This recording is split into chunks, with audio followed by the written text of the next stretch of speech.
E aí, mamães que erram! No vídeo anterior, a gente colocou várias perguntas sobre por que as pessoas dão tanto palpite na nossa vida de recém-mamãe. E essas opiniões, esses palpites interferem na nossa vida? De alguma forma, isso faz com que eu seja menos mãe e leve a minha vida de mãe mais em função da opinião e palpite dos outros? Então eu tenho aqui hoje com a gente, no nosso canal, minha amiga Tainá Chaves. Oi, gente. Seja muito bem-vinda. Obrigada, amiga. A Tainá, eu falei no vídeo anterior, ela é estudante de psicologia e tem feito um trabalho muito legal com gestantes. Já trabalhou com um grupo totalmente voltado para essa parte que a gente está questionando muito. Então ela vai conversar com a gente um pouquinho sobre esse trabalho, como é importante esse acompanhamento e também tirar aí umas dúvidas minhas, umas perguntas minhas que a gente tem com certeza no começo da nossa vida de mãe. Então, Tainá, conta aí pra gente um pouquinho como que é esse trabalho que você já fez com essas gestantes, esse momento que é importante, esse acompanhamento. Me fala um pouquinho sobre isso. Então, vou começar me apresentando, né? Eu sou a Tainá Chaves, eu tô no último semestre de psicologia. Então, no semestre passado e um pouquinho do semestre retrasado, a gente fez um trabalho com gestantes, né?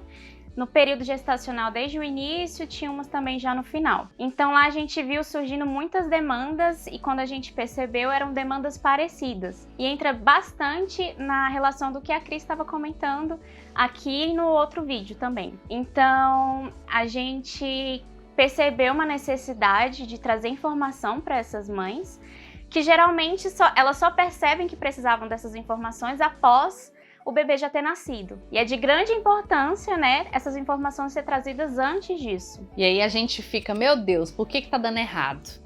E agora? Aí tá saindo sangue aqui do peito e a gente começa a desesperar. E a gente fala, nossa, ninguém nunca contou isso pra mim. Mas na verdade, as pessoas falam, mas aí a gente tem um bloqueio de tipo, isso não vai acontecer comigo. O que você tá querendo me dizer nunca vai acontecer, porque comigo vai ser diferente. E geralmente não é, né? Geralmente as mães têm essa dificuldade desse início da mãe recém-nascida, de acompanhar assim esse processo de opiniões, palpites, tudo que eu assisti no YouTube, tudo que eu assisti na TV, essa plenitude que falam e a minha realidade. E não bate, né? É porque na verdade é algo histórico, né? A sociedade, ela é uma sociedade machista. Então, tem muitas coisas que vem trazendo de muitos anos atrás. Então, de que a mãe, ela tem que ser única e exclusiva para o filho. Então, ela não pode trabalhar, ela tem que ser 100% dentro de casa. Se ela, por exemplo, tem um período que ela tem que voltar para o trabalho, ela já é julgada por isso. Então, tem muitas variantes que complicam essa maternidade, né? Sendo que ela poderia ser algo mais leve e com mais informações da vida real da mãe. De preferência, né, gente? Porque, olha, a vida real da mãe não é fácil, não é fácil. E aí você acha que essas opiniões, ela interfere no sentido de gerar uma crise de ansiedade? Porque a gente começa a ficar nervosa com aquilo, por que não tá dando certo? E você acha que essas opiniões, elas interferem nesse sentido? É porque, na verdade, as opiniões, elas são mais nossas responsabilidades do que a dos outros. Porque a gente cria uma expectativa em relação ao que o outro pensa sobre nós. Então, quando a gente quebra isso e entende que a opinião do outro é do outro, não é nossa, a gente tende a entender que a vida é real, né? A vida não é uma fantasia que o outro viveu, que eu tenho que levar para minha vida. Então, provavelmente, com certeza, deve ter uma influência para aumentar a ansiedade, né, da mulher, ou estando na gestação ou antes disso. Né? Na nossa vida mesmo isso pode ocorrer. Que as pessoas falam assim, é o momento mais lindo da mulher. Não, é o momento pleno. Tá tudo dando muito certo e ninguém sabe o que você tá passando dentro da sua casa. Esse pensamento assim de a pessoa nasceu para ser mãe. Não, ela tá indo muito bem, eu tenho certeza, porque nasceu para ser mãe. É normal que a gente tem assim, eu não quero estar perto no meu bebê no momento mais pleno da minha vida que deveria ser. É normal uma mãe pensar isso? Pode ocorrer, mas depende de várias coisas. né? Tava até brincando com a Cris de que a psicologia, ela não tem coisas certas. Ela depende de muitas coisas, né? Nós somos feitos de várias coisas, então isso influencia no nosso comportamento. Então depende muito, pode ocorrer várias coisas durante a gestação e após a gestação. Isso pode ser influenciado pelo externo ou pelo interno da pessoa. Mas por mais, por exemplo, assim, a pessoa teve uma gestação super tranquila, nada interferiu, a família sempre deu apoio, sempre esteve presente, mas aquele momento que sempre foi muito esperado, de repente gerou uma crise existencial nessa mulher, porque ela não estava preparada, né? Eu falei que eu nem ia falar coisas pessoais, mas essa mulher sou eu, inclusive. Porque a vida inteira a gente se prepara para ser mãe, mas de repente, quando surge aquele momento, o que tá dando de errado? Por que eu não estava realmente preparada? E, gente, é nossa atrás de nossa. Porque ficou tudo tão assim na minha cabeça. Por que não deu certo? Por que tá dando errado? Por que as pessoas falavam pra mim pra eu tomar sol no bico do peito pra não rachar, mas estava rachado? E essas opiniões geram muito isso na gente, né? E era pra ser um momento muito pleno da minha vida, não estava sendo. E esse preparo que você fez, esse trabalho que você fez com essas gestantes, também serve para isso, né? Com certeza. Porque, na verdade, o pré-natal, ele deve ser algo não somente físico, né? Do cuidado da mãe, fisicamente, e do bebê.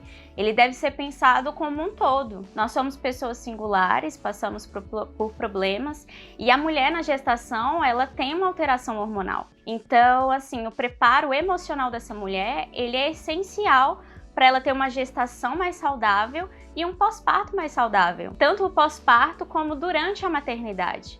Não significa que a gente vai saber de tudo. Ninguém é perfeito. Jamais. Então vai ter falhas, vai ter acertos e erros, mas a gente vai saber lidar com as frustrações. Isso é o mais importante, né? Ter aquela autocompaixão, né? O olhar que você geralmente teria com a sua amiga, você vai passar a ter consigo mesma, né? Isso é de extrema importância. E isso mostra que eu posso ser uma mãe que pode errar, uma mãe que tem os seus erros, as suas falhas, e ainda assim ser suficiente para o meu filho, ser a melhor mãe que meu filho pode ter. Né? Isso, não existe a mãe perfeita, existe a mãe suficiente, aquela mãe que vai fazer o possível dela para o seu filho. Então é o dela, né? Não é da outra mãe para o filho dela. Então isso é muito pessoal, é muito singular. Então não tem como você pegar um exemplo de outra pessoa e querer que aquilo seja o seu, porque não vai ser.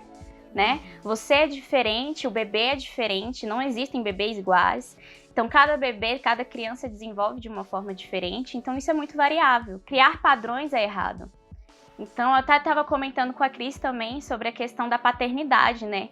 Que eu vejo muitas blogueiras hoje em dia postando uma vida de mãe perfeita, e quando algumas começam a postar a vida real, vem muitos julgamentos, e não são de homens, são de mulheres mães. Gente, as mulheres, elas são as piores. Em vez de montar um ciclo, uma rede de apoio, elas sempre perguntam: nossa, mas você já tirou ele do peito? Por quê? Nossa, mas você nunca vai dar um chocolate pro seu filho? Mas por quê? Ai, mas ele usa bico. Gente, pelo amor de Deus. Prefiro não comentar. Então a gente vê algumas blogueiras mostrando a vida real e alguns, né, as mulheres que são casadas mostrando como o pai está participando, né?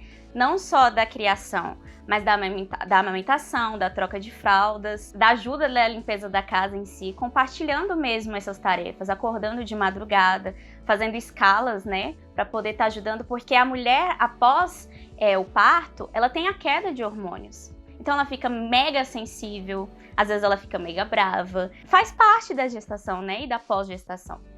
Então é muito complicado.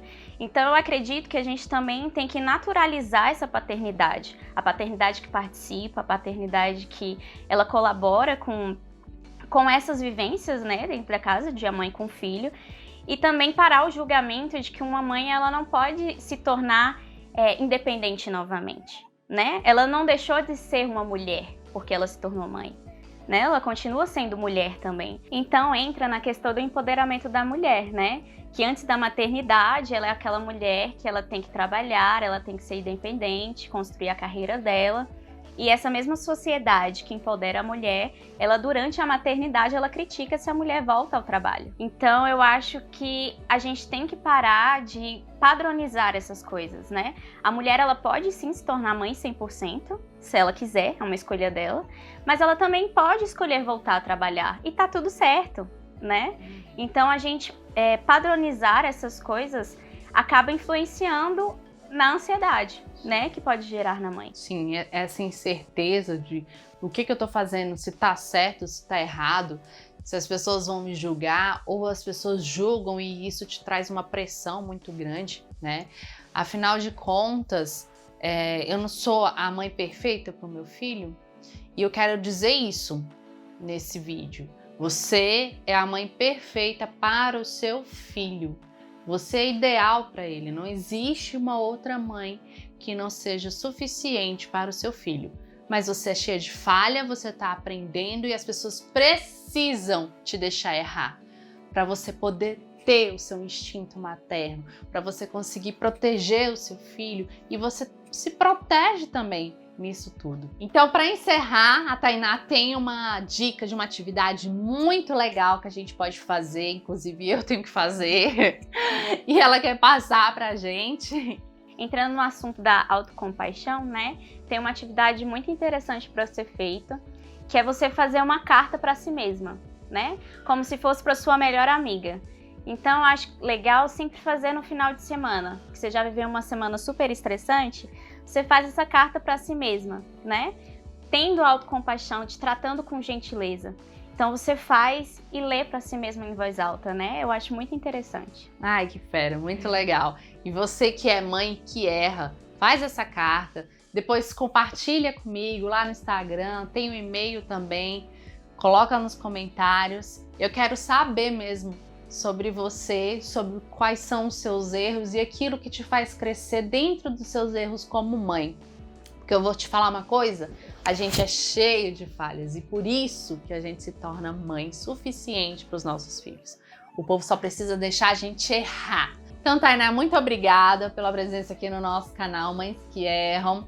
Que você continue fazendo esse trabalho muito bonito dentro da psicologia, que é ajudar as pessoas a resgatar essa autocompaixão, porque afinal de contas a gente erra o tempo inteiro e a gente erra para a gente poder aprender a lidar com a gente, com os nossos filhos e assim a gente é suficiente para eles. Muito obrigada pela sua presença, volte sempre. Sigam a Tainá nas redes sociais, eu vou deixar aí na descrição. Vocês se inscrevam, ativem o sininho e um beijo pra você, até a próxima. Tchau, mamães que erram!